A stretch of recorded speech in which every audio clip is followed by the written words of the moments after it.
इस वक्त की बड़ी खबर चक्रधरपुर से आ रही है। चक्रधरपुर में एक खानाबदोश दंपत्ति की ठंड से मौत हो गई है।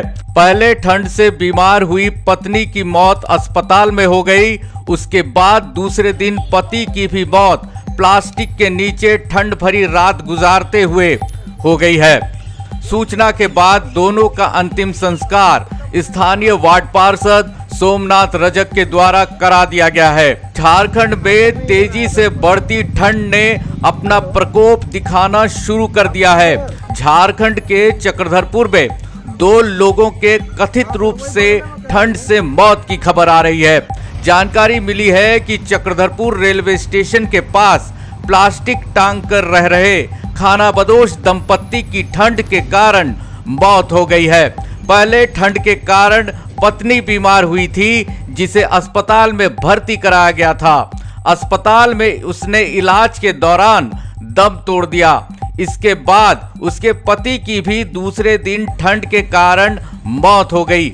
स्थानीय वार्ड पार्षद सोमनाथ रजक ने बताया कि दोनों खानाबदोश की जिंदगी जी रहे थे।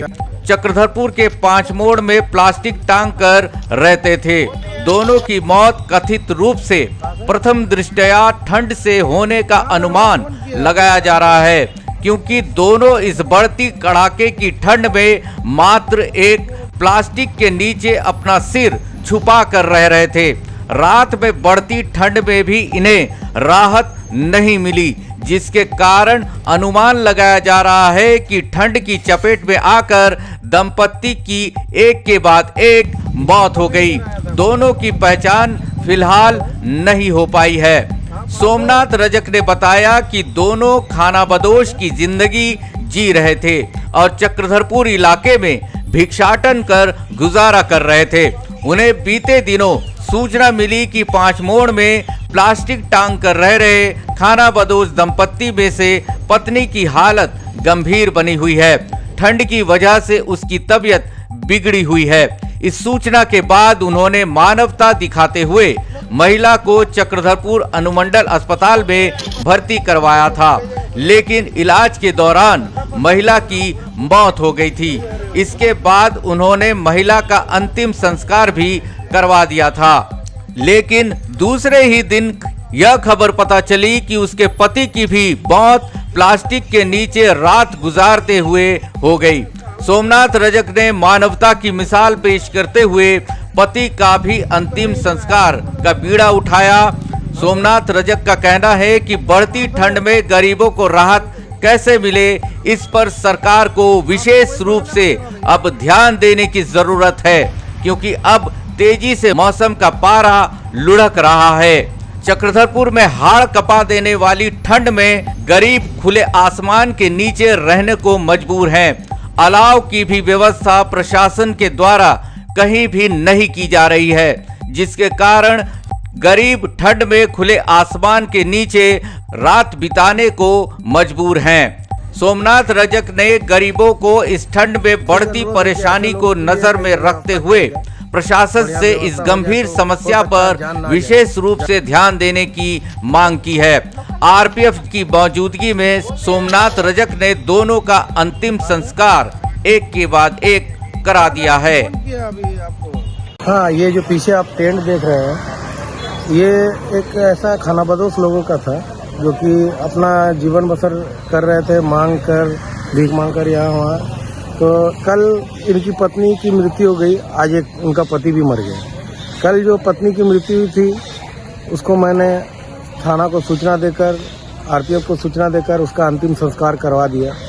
आज उसका पति का भी देहांत हो गया है और उसको भी मैं इसी माध्यम से अपने तरीके से उसका अंतिम संस्कार कराऊंगा। थाना को भी सूचना दिया गया है, उसी साहब को भी उसकी सूचना दे दी गई है।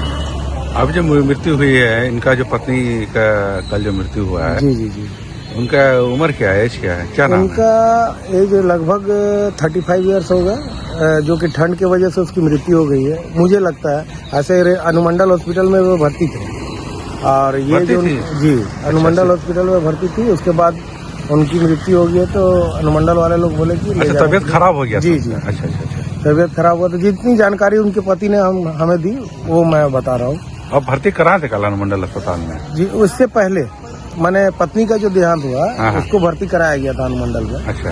तो उसके बाद उसको ला के 100 को यहाँ 3 दिन से पड़ा हुआ था। कल मैंने उसका दाह संस्कार करवा दिया। आज ठंड के वजह से हो सकता है उसकी पति की भी मृत्यु हो गई। अच्छा, पत्नी को आप भर्ती कराए थे, ठीक होने के बाद? ठीक नहीं हुआ, वही डेट कर गई। वही डेथ कर गई पत्नी डेट कर गई। तो अनुमंडल वाले लोग बोले कि अपनी पत्नी को आप ले जा सकते हैं। अच्छा। वो लेकर आया, यहाँ 3 दिन से पड़ा हुआ था लाश यहाँ लाश रखा हुआ था? 3 दिन से यहाँ लाश पड़ा हुआ था। उसके बाद कल हमें यहाँ रखा हुआ था? जी 3 दिन से? जी। अच्छा। इसको कल हमें जानकारी हुई कि भाई वो डेट कर गया है, लेकिन कोई को समझ में आ नहीं रहा था। इस तरीका से उसको मैंने वो कम्बल वगैरह में लिपटा हुआ था। बाद में हम लोग सामने जाकर 3-4 लोग थे, हम लोग गए, पता किए तो वो मृत घोषित थी, शायद मृत हो गया था उनका। तो उनका पति से मैंने पूछताछ किया कि भाई कैसे मर गई, तो नहीं आज 3 दिन हो गया, कोई उसको लाश उठाने वाला नहीं है। तो मैंने कल अपने तो कैसे लेके आया उसका पत्नी का बॉडी? ये तो नहीं बोल पाऊंगा क्योंकि वो ये बात को नहीं बताया। तो कल जानकारी जितनी मिली कि उस हिसाब से मैंने अपना जानकारी के हिसाब से मैंने अपना जो भी कर्तव्य हुआ मैंने थाना को भी सूचित किया, आरपीएफ को भी सूचित किया। सब आए, बोले ठीक है, डेड बॉडी को अंतिम संस्कार करा दिए। और ये जो पति है ये तो कल ठीक था, लेकिन तबीयत इनकी भी खराब थी बहुत हद तक। मैंने बोला भी चलो मैं हॉस्पिटल में भर्ती करा दूंगा, तो बोले कि नहीं जाऊंगा। मैं टोटो मंगाया था ले जाने के लिए, लेकिन वो जाना नहीं चाहा। तबीयत इनकी भी खराब थी बहुत हद तक। मैंने बोला भी चलो मैं हॉस्पिटल में भर्ती करा दूंगा, तो बोले कि नहीं जाऊंगा। मैं टोटो मंगाया था ले जाने के लिए, लेकिन वो जाना नहीं चाहा। और आज सवेरे हम लोग आके देख रहे तो वो ठंड की वजह से उसका मृत्यु हो गया। इसके लिए प्रशासन को क्या कहना चाहेंगे, इस तरह का जो अज्ञात है, खानाबदोश है? हाँ, मैं यही बोलना चाहूँगा कि रेलवे क्षेत्र से जो भी इस तरीका का खानाबदोश लोग हैं उनको ध्यान में रखते हुए थोड़ा सा उनको यहाँ से हटा ही दिया जाए तो ज़्यादा बेटर होगा। या हमारे सरकार से भी अनुरोध है कि ऐसे लोगों के लिए कहीं व्यवस्था किया जाए, बढ़िया व्यवस्था हो जाए तो हो सकता है जान ना गंवाए।